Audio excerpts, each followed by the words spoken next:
Well, identity rights are important because many of the rights enjoyed by the child are connected to who the parents are, what the child's nationality is. So it's what makes the child who he or she is. So it's very important because basic rights from the very beginning, from birth, are determined by the child's identity. An example of child's identity rights that are protected can be seen in Philippine law, for instance, our foundling law.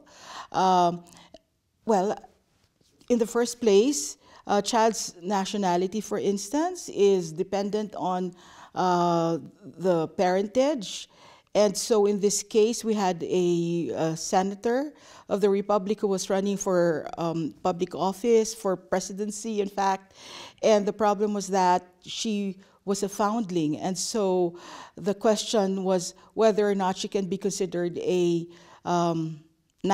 natural-born Filipino, which is a requirement for running for president. And so, well, after that, the law was passed that said that foundlings are given Philippine nationality or citizenship because they're found in the Philippines, and it's not likely that a foreigner would come to the Philippines and give birth. So that's one. So even where there is no proof of parentage, then the child must be a citizen. And we've signed the statelessness conventions.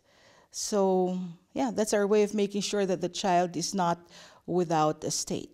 In the countries that I studied in Asia, for instance, even in cases of surrogacy, where, for instance, in